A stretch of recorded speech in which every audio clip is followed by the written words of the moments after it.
بسم الله الرحمن الرحيم.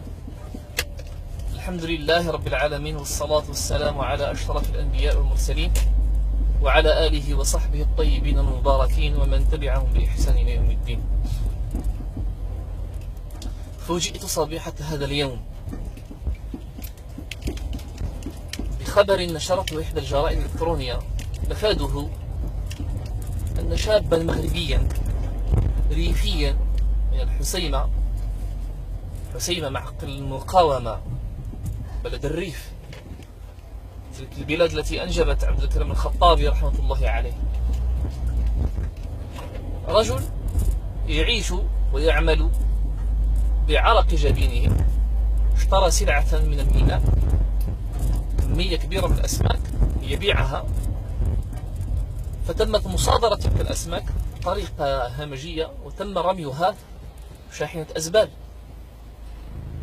هذا الشاب لم يتمالك نفسه كأي حر كريم، دخل في تلك الشاحنة، شاف فيها يتم إتلاف تلك الكمية، فكيقول الضابط كما يقول الخبر والعثبة عليه: تحنموا، فقتل ودهس وتم طحنه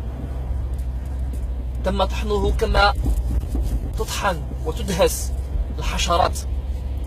هذه يقينتك أيها المغربي، قيمتك أن تطحن، قيمتك أن يداس عليك بالأحذية،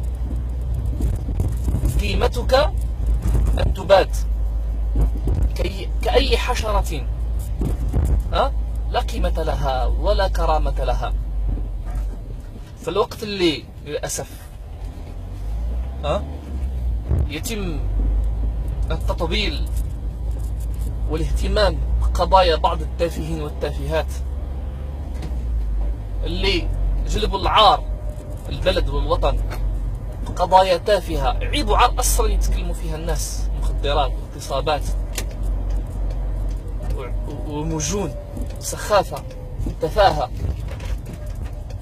إذا لم تكن راقصا، إذا لم تكن ماجنا مستهلكا للمخدرات أو مروجا لها، إذا لم تكن من هؤلاء التافهين، لكنت إنسان يبحث عن الكرامة ويبحث عن العدالة ويبحث عن المساواة ويبحث عن العيش الكريم، إذا كنت هكذا فمصيرك القتل والموت، مصيرك أن تموت بشكل بطيء كأي لاجئ. أقولها بصدق، المغاربة للأسف الشديد لاجئون في بلدهم، في بلاد قمعستان، والله لا قيمة لنا ولا كرامة لنا ولا خير فينا إذا سكت عن دم محسن. كلنا محسن رحمة الله عليك، فلترقد روحك بسلام، والشنار والعار والذل والخسارة لكل متمعيش ظالم أسهم في إفساد هذا البلد، بلاد المغرب للأسف. السلام عليكم.